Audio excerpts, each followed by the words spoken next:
Ready to upgrade your baking? The future of pastry might just be found in the past, and these old-school ingredients will take your next bake to another dimension. When it comes to old-school baking ingredients, molasses tops the list. This thick, dark syrup was a common commodity for baking in the United States before it was eventually overshadowed by refined sugar after World War I. Despite this decline in popularity, molasses remains a delicious and uniquely flavored sweetener just waiting to be incorporated into your baked goods.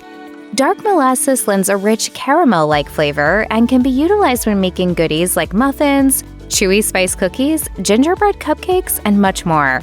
But be careful not to substitute molasses for refined sugar without understanding the effects. Molasses is strong and has a very distinct flavor, so you'll need to use it wisely to prevent it from overpowering your dishes. Its use in cooking dates back to at least the 1700s, though cream of tartar first became popular among the French in the 1800s. As food blogger Jessie Sierra Ross explains, made from the byproducts of winemaking, cream of tartar is often used to stabilize airy confections like meringue and macarons. Cream of tartar also works to create structure between the small air bubbles of the egg whites in these desserts. Snickerdoodle cookies are another treat that can benefit from this ingredient by making them delightfully tangy and chewy. And in case you're wondering, cream of tartar isn't actually a cream. Instead, it's an odorless white powder that's added to dry ingredients when baking. Before commercial yeasts came into existence, all bread was essentially sourdough. Maybe you've already hopped on the sourdough train, as it's recently enjoyed a resurgence in popularity.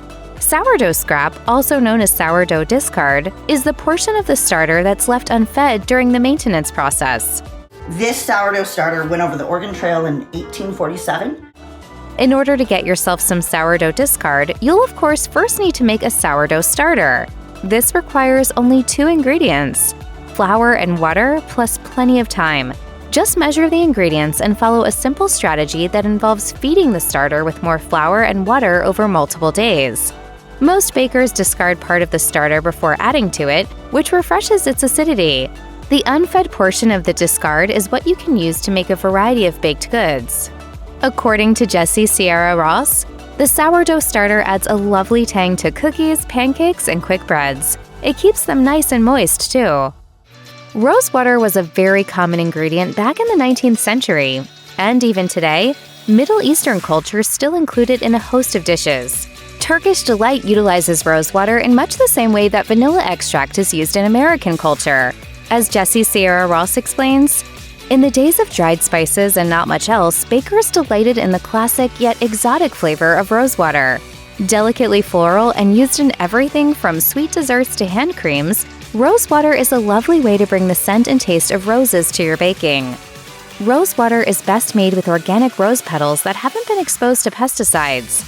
They're steeped in water before being put to use. Baklava, French madeleines, and macarons are all often made with rosewater, although more casual items like cakes and muffins can also benefit from this uncanny ingredient.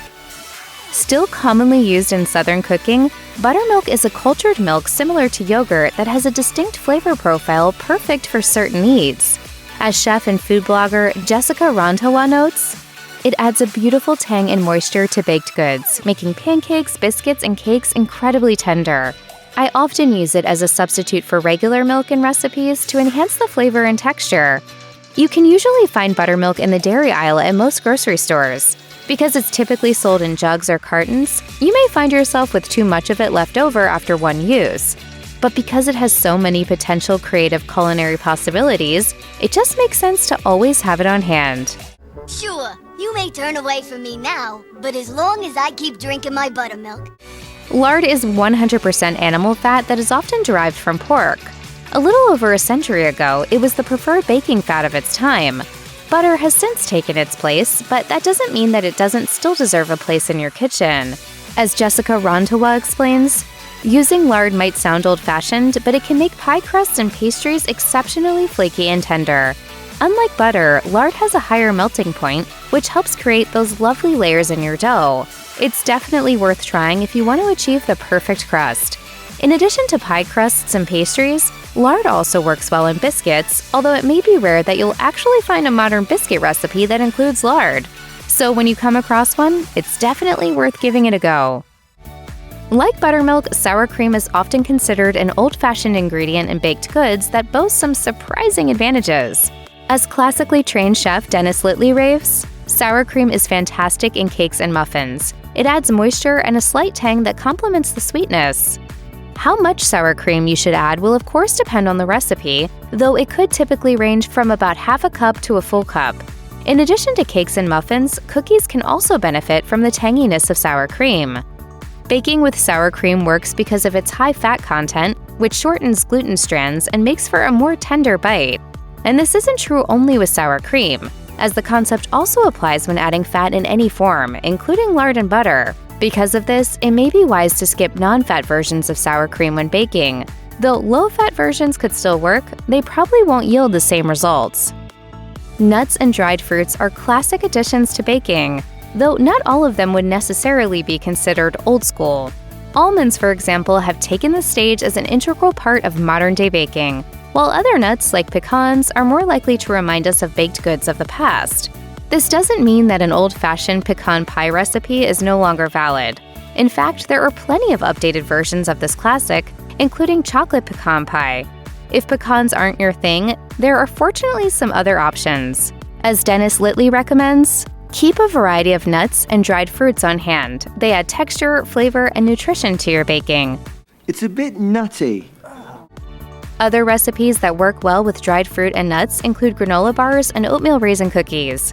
Shredded coconut also serves to add texture and taste, imparting a buttery and distinct tropical flavor to traditional baked goods. It might be tempting to buy lower-priced ingredients for your baking needs, but when it comes to vanilla flavoring, cheap isn't exactly ideal. As Dennis Litley implores, invest in good quality vanilla extract. It makes a huge difference in the flavor of your baked goods compared to the imitation stuff. Pure vanilla extract is made from real vanilla beans, while imitation vanilla extract is either synthesized in a lab or made from wood pulp. The imitation version is often less expensive, but also is weaker in flavor. Because it contains only synthetic vanillin, it isn't as robust as pure vanilla extract. If you're worried about your budget, then consider reserving pure vanilla extract for baked goods that truly will benefit from it, like classic New York cheesecake. Cornmeal has deep roots in Native American and African cultures and has since graced our breakfast and dinner plates in a variety of forms. It's no longer as widely used as it once was, although it can still definitely be utilized for plenty of baked goods. For one thing, it can impart a welcome texture when added to cakes and cookies. Is it good? It certainly is. But the textural difference is something worth noting when baking with cornmeal, especially if you've never utilized it before. When using it to make cookies, consider opting for half cornmeal and half flour rather than omitting the flour altogether. While cornmeal on its own might technically make your baked goods gluten-free, using it as a one-to-one replacement could result in strangely gritty and unappetizing cookies. If you're a chocoholic, then you absolutely need to make baking chocolate a part of your regular repertoire. As Dennis Litley advises, keep both unsweetened and semi-sweet baking chocolate in your pantry. Real chocolate gives a much richer flavor than cocoa powder alone.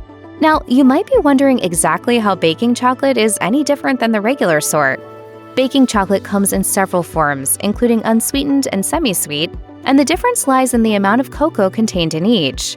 Moreover, baking chocolate tends to be sold in large, chunky solid bars that are meant to be chopped up and added to recipes, whereas candy bar-style chocolate will typically be in another section of the grocery store entirely and marketed as a thinner and easier-to-eat snack.